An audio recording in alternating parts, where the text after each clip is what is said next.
Have you ever been in a spot where, everyone else seems totally sure about something, but you see it differently? Or maybe made a snap judgment about someone only to find out later how wrong or just how much more complicated things really were. Today, we're doing a deep dive into a film that's just, an absolute masterclass in critical thinking, the weight of responsibility, and the sheer power of one voice pushing back. Yeah. We're talking about the 1957 classic, 12 Angry Men. It's widely seen as one of the best courtroom dramas ever.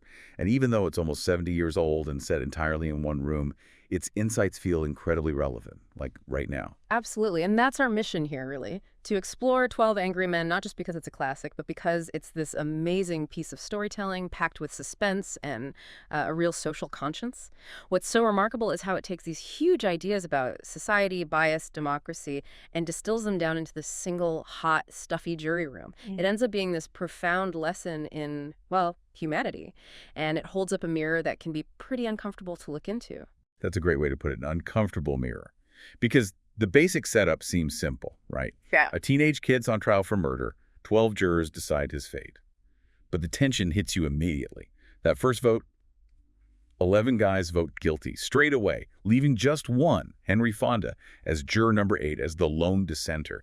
It creates this incredible imbalance right from the start. It really does. And that 11-to-1 vote, it's not just a plot point. It's a brilliant psychological move on the audience. It makes you immediately question fairness. You start thinking, okay, if I was in there, would I just go along with the crowd, or would I be the one saying, hang on? Yeah. It pulls you right into the dilemma, before any real argument even happens. Yeah, totally. And it perfectly sets the stage for what unfolds as both this gripping courtroom drama, but also a really intense psychological thriller. All in just 96 minutes, too. Lean storytelling. Exactly. And it was Sidney Lumet's directorial debut, which is just incredible. Amazing debut. With that fantastic, sharp script by Reginald Rose and just a powerhouse ensemble cast. Lumet's direction is something else, especially considering, like you said, it's basically one set, one room. But he makes it feel so dynamic. It never feels static or boring. Quite the opposite. It's like a pressure cooker. And you notice, maybe subconsciously at first, how the camera creeps closer to the actors as the tension ramps up. Yeah. It just dials up the intensity. You feel it closing in. You really do. And it's not just proximity. The lighting changes subtly, reflecting the passing time, the heat, the emotional strain. But what I find fascinating is the camera angles. Starts high and wide, sort of objective. Right, like you're observing them. Exactly. But by the end, the camera's low, it's tight on their faces. It visually mirrors that psychological pressure, like the walls are closing in on their certainties. That's such a key point. Lumet uses that shrinking space, those wide shots becoming these tight, almost suffocating close-ups, to literally show us the pressure building. It makes us, the viewers, feel that same claustrophobia, that discomfort as the easy arguments start to fall apart.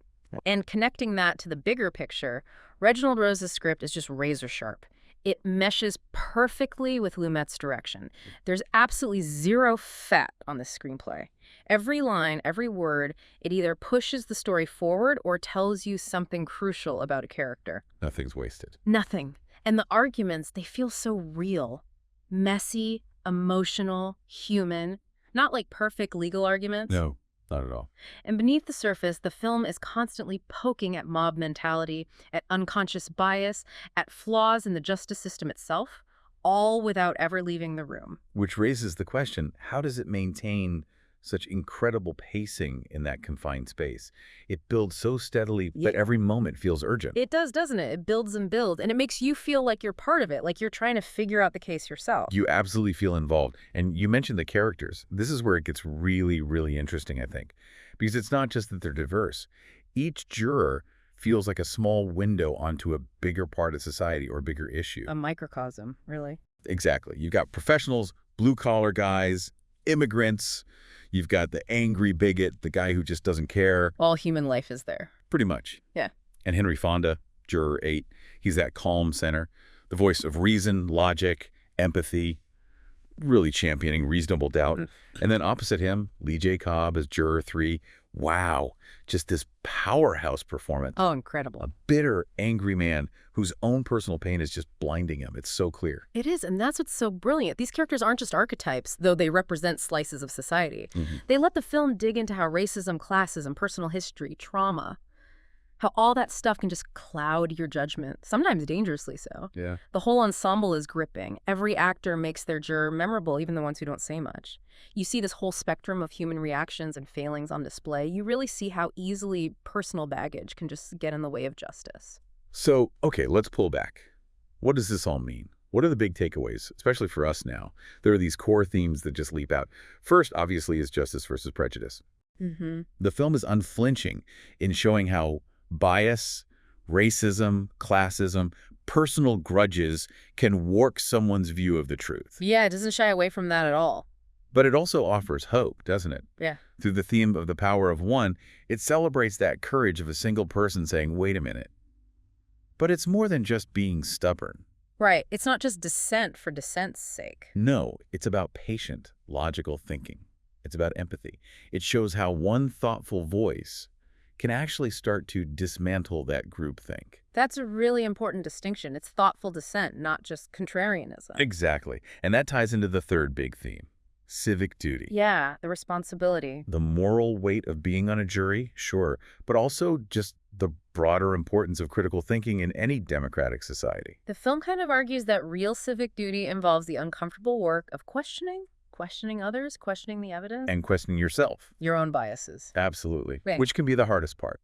And that's why it feels so relevant today, I think, in this age of, social media echo chambers and instant judgments. No, definitely. Its message about needing patience, empathy, real open-mindedness, it feels more urgent than ever. It really does. And it's such a prime example of minimalism done right.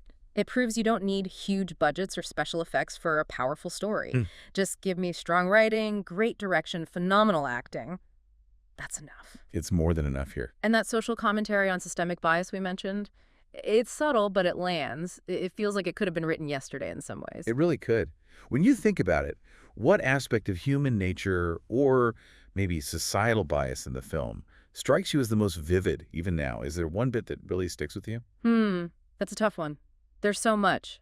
But I think maybe it's juror #10, Ed Begley's character. The openly bigoted one. Yes, that moment where he just unleashes this vile prejudice rant Yeah. and the other jurors literally turn their backs on him, physically turn away. Yeah, that scene is hard to watch. It's incredibly powerful. It's a stark reminder of how ugly overt prejudice is, but also it shows the power of collective rejection of that kind of hate. It's unsettling how accurately it captures that kind of deep-seated bias and how it twists everything. It feels depressingly timeless. I agree. That scene is unforgettable, and it really drives home that uncomfortable mirror idea. It forces you to confront that ugliness. So it's really no surprise the film has such a lasting legacy. Not at all. Nominated for 3 Oscars, right? Best Picture, Director, Adapted Screenplay. Yeah, though it didn't win, famously lost to Bridge on the River Kwai. Right. But being selected for the National Film Registry in the U.S., that speaks volumes about its importance. Huge honor, cultural significance. And maybe the most telling thing is how it's still used today. In law schools, ethics classes, film studies. It's treated as this perfect case study in character, morality, and argument. Exactly. It's become more than just a movie. It's a teaching tool. So our verdict, I think, aligns pretty closely with the consensus. I'd say so. It's a masterwork. Storytelling, suspense, social commentary, all perfectly balanced. It creates this edge-of-your-seat tension with just dialogue in one room, while also making you think deeply about society's flaws and its potential virtues, too. Yeah. The original review we looked at nailed it. 10 out of 10. A flawless courtroom drama that goes way beyond the genre. Watch it as a film, yes, but also really as a lesson in humanity. Absolutely. This deep dive really hammered home for me just how powerful 12 Angry Men remains. It's a film that truly transcends its time and its setting. It's such a vital reminder about thinking for yourself, about having the courage to question assumptions, and about the huge responsibility we carry whenever we judge someone else, whether it's in a formal jury or just, in everyday life. And maybe that's the final thought to leave people with. As you go about your week, think about how often you encounter situations, maybe at work, maybe online, maybe just talking with friends that kind of mirror that jury room. Situations where the easy thing is to agree with the majority, but maybe, just maybe, one voice asking, "Are we sure?" could change everything. What responsibility does that put on each of us then to cultivate our own ability for reasoned doubt, for empathy, instead of just taking the easy route?